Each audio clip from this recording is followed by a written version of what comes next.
able to attend today. He says hello to everyone, and he will be joining us again after the first of the year.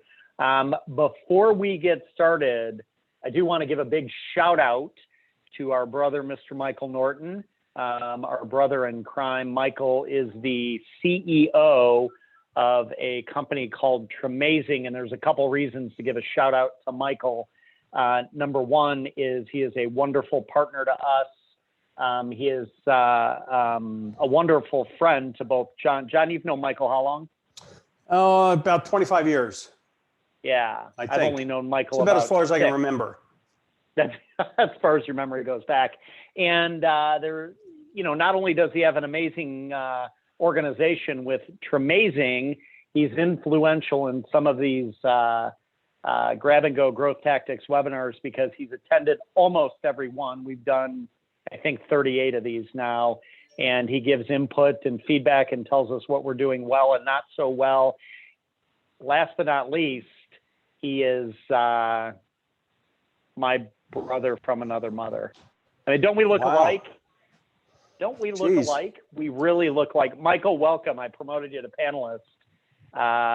Welcome, and do me a favor and say hi to everybody. You mean Hey, good afternoon, everybody. It's a pleasure to be here again, Jim, and thanks. And your picture is way better looking than my picture. I have to say, you've gotten more handsome as the years have gone by. Well, it's only trying to keep pace with you, my friend. So appreciate you. Hang out if you don't mind. We may pick your brain on this one if you're up for it. Sure. We're going to go ahead and get started here. So Michael actually suggested this as a topic today, the formula for success, which we all know. We train this in Sandler. It's B times A plus T equals success. But as you know, if you've been here before, I'm going to ask a question. Want you to get your chat fingers warmed up. When things get tough, what's the first thing you adjust from a performance perspective? What's the first thing you adjust to account for the toughness? John, where do your thoughts go when I throw that question out? Well, I first want to say, if I shaved my head and shrunk 6 inches in height, I'd look exactly like you two. But in any case, what's the first thing to adjust? I mean, I think what we did and a lot of our clients in this pandemic, and I think this is a really relevant topic, went back to their cookbook. And when I say go back to the cookbook, they went back to the cookbook to make sure that the things that were in the cookbook were still relevant, because we moved into this next normal. And a lot of things that were in people's playbook or cookbook really needed to be examined to see if any adjusting or shifting. So I think in my experience, went right back to the cookbook. Second thing I did after I called you, of course, but went to the cookbook. Yeah, I agree. Michael, how about you? When you think of times getting tough, obviously, the pandemic, right? What was your first move back in March? Well, I'll tell you just a quick story before I tell you what I did, because it'll tell you why I did it. So for those of you on the call, and I grew up a Baltimore Oriole fan. And fast forwarding to one of my early startups back in the late 90s, my .com, I was fortunate enough to work with Cal Ripken. We had him as our official spokesperson for our site. And I remember having this conversation with Cal. And if you think about the record that he sent and the behavior that he demonstrated for everybody about going to work every single day, and sports commentators and writers, they would all say, if he was in a slump, why doesn't he just sit down? Why doesn't he take a day off? And Cal was like, nope, I'm playing through. I'm playing through the slump, because even if I'm having a bad day at the plate, I'm going to have a great day in the field. If I'm having a bad day in the field, I'm going to have a great day at the plate. I'm going to contribute to my success or the success of the team any way I can. So in my mind, when the pandemic hit or when challenges come up, I follow the Cal Ripken model. I just go at it. I love that. One of the things that I love in there as well is that eternal optimism, right? I've got to find that optimism in whatever I'm doing. So I can't be focused on a bad day at the plate. I got to look at the bigger picture. Speaks to a couple of things that we've got in chat. I adjust my personal attitude. I go back to the beginning, ask myself questions to reframe, check my attitude and get back to basics, right? So I see a number of things that resonate there. Please continue to put comments in chat. What do you adjust? Where do you go to when things get tough? Obviously, the elephant in the room is the pandemic. So when we think back to March, John, you said it earlier, one of the very first calls was to each other in what are we going to do here differently? What can we make a decision on quickly? And, one of our colleagues, Pete Oliver, wrote about this recently where he talked about just, and Pete and I have a conversation as well. His first move was readjust the cookbook, double down on those behaviors and get to work.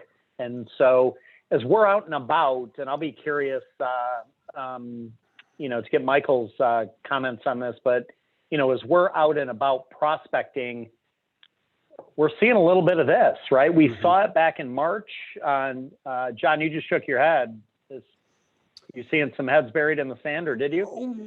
Well, and I, again, love to get Michael's thought on this, but I think we saw one of two tracks, variations of these tracks, but in the simplest sense, two tracks. I think there were people that if you had a playbook and you had a cookbook and you understood that behavior drives attitude, right? You had something to go back to. You had something to pivot, something to adjust, something to double down on. In the absence of that, right, when we're faced with conflict, we have a choice. We fight or we flee, or we stand still, right, and we get run over. And I think people, because they didn't have things to go back to, Jim, they put their head in the sand and said, right, hey, this is going to be over. I'm going to wait it out. We called it the duck and cover when this happened back in 2008, and I was in the corporate world. And, it's not over. And we know this pandemic's not going to be over, sadly, for a while.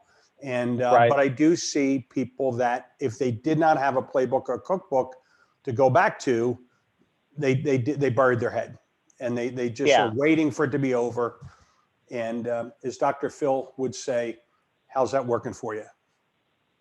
Yeah, and I see some of it today, right? Some indecision that's happening out there, some focus on we want this to go away and get it back to normal. Michael, curious if you've got anything you see there specifically related to heads buried in the sand, or is go for it.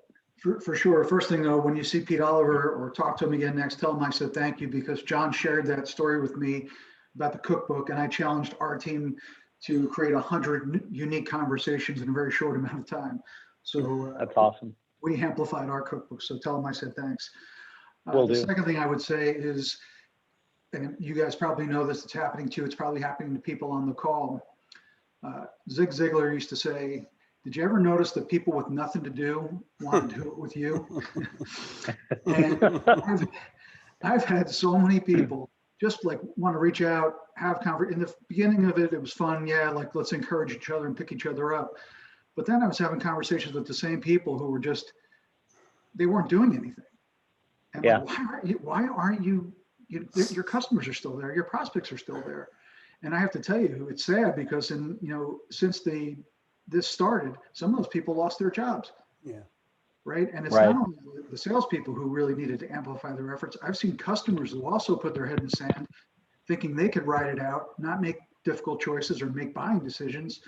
And I'm seeing them, the chief learning officer they work with at big companies, moving on because they just waited. They were waiting it out. And I don't think it's the right move. No, not at all. I think we've got to take action, right? And I wrote something recently about no excuses, right? I can't allow for excuses in any form of the business, right? We've got to take action, and we've got to be accountable to that action. We can evaluate that action to continually get better. Action always beats intention, right? So doing is always better than, hoping or doing nothing. So, John, we've seen companies that have just kind of plodded along as well. So some bury their heads in the sand. Some have said, I'm going to pretend to just ignore this. I'll keep doing what I'm doing. That's kind of a double-edged sword as well. Wouldn't you agree? Yeah, I mean, I think it's, again, like a lot of things, it's a matter of degrees. I think it's actually absolutely right. I mean, action always beats intention. And Michael knows this. Ziglar used to hand out a thing called a round to it, because people say, well, once I get around to it, I'll be all set, right? And, Right. we're going to get around to it. And we want to evaluate the behavior and we want to look at what we're doing, but we don't want to squat or we don't want to camp for too long and say, well, I intend to do this or I plan on doing that. Once we have the goal and then the plan, comes down to execution. And, something that Michael talked about with me back, gosh, I don't know, 2 months ago. A lot of people will tell themselves a bad story that people aren't ready to buy right now. They don't want to have conversations about business. It's not a good time. So they kind of stay away from it. And, Michael would have a conversation with somebody, and correct me if I get this wrong, Michael, but he would say something like in the course of the conversation, it's probably not the right time now to talk about business. And then the person would say, nah, you know what, it probably is the right time. And, you put it out there. Didn't force the conversation, didn't say, hey, I really think we should do this right now. But he put it out there. He took the action and he got a result. Did I say that somewhere nearly correct, Michael? Yeah, that's exactly what we did, John. And I think you actually got the wording perfectly correct. Nice. Very nice. One of these days in January, we're going to have the two of you go through your experiences with Zig Ziglar, and we're going to do a whole half an hour on Zig Ziglar quotes and inspiration, and I look forward to that. But let's talk about this formula: B times A plus T equals success. And I want to start by kind of defining the elements here. So if you're a Sandler client, right, you've been around us for any length of time, we know the definition of behavior, right? Behavior is a function of doing the right things at the right time with the right frequency. It is the actual doing of the success piece here. Guys, anything you want to expound on that from a behavior perspective? Michael's the behavior guy. I'll let him go first if he cares to. But again, I would say this as we warm up to that, right? Again, it comes back to that fundamental that behavior drives attitude. And the key word you have in there that I think we just need to be conscious of is right. Along doing the right things at the right time. I saw a post early on in the pandemic in social media, and the fellow said, just do more. Do more today than you did yesterday. And I'm all for that. Double down on behavior, triple down on behavior.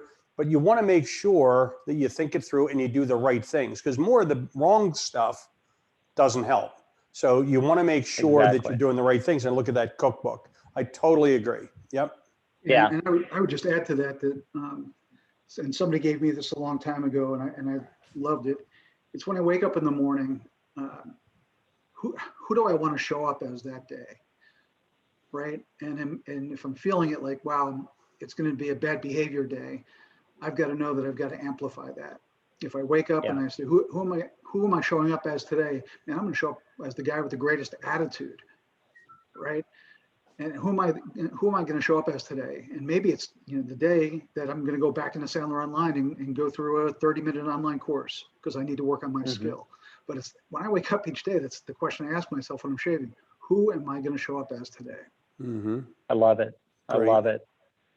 From a definition perspective, attitude is our mindset, our belief systems, right? And the important piece of our attitude is that we choose it. And we'll talk about that in a moment, right? But our attitude is our mindset, our belief systems. And then technique is the way we go about doing something, right? It's my style or how I do it, how I approach it. John may do the same technique, or Michael may do the same technique, but it's their way of doing it. And that's where skill is bred, right? Within technique. And so from a definition perspective, right, that's BAT. Now, there's a double-edged sword to this, I think, right? Success, number one, success is a constant examination and challenge of our own behaviors, attitudes, and technique. Now, some will say, when the going gets tough, you wanna manipulate only one variable at a time so you can measure against that, right? I think and you guys tell me your thoughts on this, from the perspective of BAT, we've really got to manipulate all the variables, or we've got to evaluate all the variables very quickly. Agree, disagree? Yeah, I agree. I think, but I will say this, I think, and again, I'm a very firm believer in this. I think sometimes we tend to add complexity where there isn't any, because we tend to think things have to be more difficult than they are. Not that they're easy, but when we talk about, manipulating the variables, you want to look at your behavior, your attitude, and your technique. Everything after hello, by the way, is technique, right? We do it differently, but it is technique. But all those work together, and we need to take a look. We don't have to look at them ad nauseum, but we do need to understand, check our attitude, check our behavior, check our technique, and understand they all work together. Exactly. I love what you said there, John. I'm going to point back to this slide. B times A plus T equals success. It's not complicated like the formula in the background, right?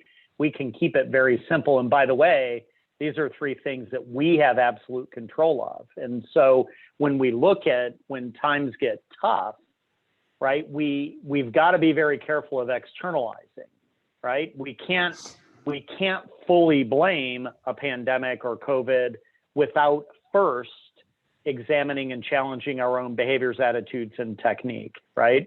So are we doing the right things at the right time? Have we chosen the proper mindset? Is our skill level finely tuned from a technique perspective? And I want to talk about next, because, we positioned this originally as lessons learned, but it's also things that we know, because we live this every day. Right, John, when we talk about, our lessons learned, this is actually very familiar to us. Go ahead. Were you going to say something? No, I'm agreeing with you. Yeah. I think number one, we train this, but we also realize that top performers double and triple down on the right behaviors when they want to produce exceptional results. So not only do we train this, but we've seen this play out over the last 10 months. I know that I've seen it with my clients. Have you guys seen it with your clients? Yeah, 100%. Yeah, absolutely. I mean, it's, again, the word right in there, are you doing the right behaviors? Because in most cases, most people that I know have had to adapt and adjust. We talk about prospecting, for example, prospecting plans. Right. And we say you should have at least a 3-legged stool, preferably a 5-lane highway. Because if you are a great networker, for example, networking may be off the table right now. So really understanding those behaviors, what are the right behaviors, and then double or tripling, train it all day long. Yeah, and I would say, so we've given a couple examples, right? You and I had a phone call to each other, the third week of March, or so, whenever this pandemic, was fully realized in the U.S., and we talked about our cookbooks. Pete and I had a conversation. Not only did we talk about our cookbooks, but not too long after that, we formed another group that doubled down on even the cookbook activities. So there's 4 of us that said, not only are we going to execute at a high level on those behaviors, but we're going to challenge each other to an even higher level of behavior, because we're looking to produce exceptional results in this. And I can tell you that the clients that have jumped on that, through the pandemic, and historically, even in our time as trainers, right, when they double down, they tend to produce excellent results. Second thing that we know and we've learned is that top performers choose their attitude daily and then find evidence to support their attitude. I really think, John, that this is kind of Michael's lane. Michael is, an attitude guru. He's a behavior guru, but I look to Michael a lot for a lot of inspiration, because he chooses very carefully his attitude of the day. And Michael, I'd love your thoughts on that, in choosing, your daily attitude and finding evidence to support it. Yeah, that's great. And thanks for teeing that up. So, we are, I'm going to fall back on Zig, because when you talk about attitude, it's hard not to, but we are who we are, where we are, and what we are, because of what we put into our mind. We can change who we are, where we are, and what we are by changing what goes into our mind. So I'll just share with you that when I'm choosing my attitude for the day, I start every single day in reading, whether I'm reading a devotional, reading a book, reading the news. I'm finding some way to get that source of energy and information. And then I choose, again, how am I going to show up and how am I going to amplify that attitude? But it all starts with what you put into your mind that drives that. Absolutely. Absolutely. John, you and I talked about the Henry Ford quote. He's attributed widely to a famous quote, whether you think you can or you can't, you will. Right. Right. And I think that speaks to choosing the attitude, right? It has to do with abundance and scarcity, for example. So those are all choices. We're not subject to those type of things happening to us. So from a top performer perspective, right, that attitude is a choice, and then evidence to support it is sought out from there, not the other way around. And then lastly, when we look at technique, what we train is reinforcement, right? We're training on a process and a methodology. We train reinforcement over time, but the lessons that we've learned is that top performers practice the fundamentals over and over and over again in an effort to keep their skills sharp. John, one of the things that you talk about is sales is a slight edge game, right? Can you take a second and expand on that from a technique perspective? Yeah, well, I think in the whole piece, I mean, just not from a technique perspective, but I mean, you know, sales is a slight edge game, like a lot of things. I mean, if you look at professional sports, and I don't know the numbers, but you know, there's very slight differences between the #1 golfer in the world compared to the number 25 golfer in the world, or somebody that's in the Hall of Fame, like a Cal Ripken, and somebody that's not. It's a slight edge game. And when you're in a selling situation and you are in front of that client that you've been working on, or that dream opportunity, you want to make sure you're game ready. So in mastery, for example, I mean, we practice, you know, we role play all the time because it's a friendly environment when you have an opportunity to practice. And, you know, how many athletes, right? Again, I'm a golfer, right? They win the tournament, they go to the range and they practice. They work on that thing that either worked or didn't work. But yeah, I mean, practice that fundamental, like Michael said, continue to feed your mind with the positive and the pure, right? To make sure your attitude is clean, work on your technique, make sure you're doing your behaviors. All of those things are going to make the difference between you getting your fair share, and maybe more than your fair share of the business, than your competitor. It's interesting. Go ahead, Michael. I'm sorry, I was just going to add to that, because you guys are both golfers. I don't know how many people on the call play golf, or I know sometimes we have to watch making too many sports analogies. But when I think about golf, and I think about some of the best and greatest players in the world, and you know, that are just under Jim Wilcox and John Venders, like guys like Tiger Woods or Ernie Els, and you know, some of those great guys. But what do they have in common? There is no wasted motion in their swing. Ernie Els, the Big Easy, everything is fluid. And going back to the point you both made just 10 minutes or so ago, is they don't overcomplicate it. They don't turn something that's simple and fluid and easy and try to make it hard. And I think a lot of the salespeople I've worked with, you know, they start to try to go into a system or their process, and they get really, really confused, and they forgot to do something in, you know, step 2, and they're in step 6, and then they go back and they're all over the place because they're trying to be perfect in it. And all they have to remember is that you know, this is a Sandlerism I learned a long time ago. It's an adult to adult truth-based conversation. Keep it as simple as that. Get to the truth, have a conversation, ask good questions. Don't overcomplicate it. Yeah, exactly. I want to say just one more thing here for people, because I think I want people to really get a takeaway here so you can actually put these things to work. But there's a difference between simple and easy, right? So a lot of these concepts, when we talk about it, are simple, right? I want to break a rock with a hammer. I got a rock, I got a hammer. Very simple, but it's not easy to do. So to perfect these skills and get better, it takes work, but it's worth it. But you don't need to have a complex formula. So let's talk about that really quick, because one of the takeaways here is manage what you can manage. It's my behavior, it's my attitude, and it's my technique. Mm-hmm. So let's just go around for the three of us and talk about one practical way that you manage behavior, attitude, and technique. Is there one thing that you do to help manage behavior, attitude, and technique? For myself? Yeah. It's interesting. I think for me, it's I focus on keeping it simple and focusing on the things that I can control. Because today I don't dwell on the news. I don't do well with negativity. So that helps with my attitude. So I check to make sure that I'm keeping it simple and I'm focused on the things that I can control. Gotcha. And Michael, how about you?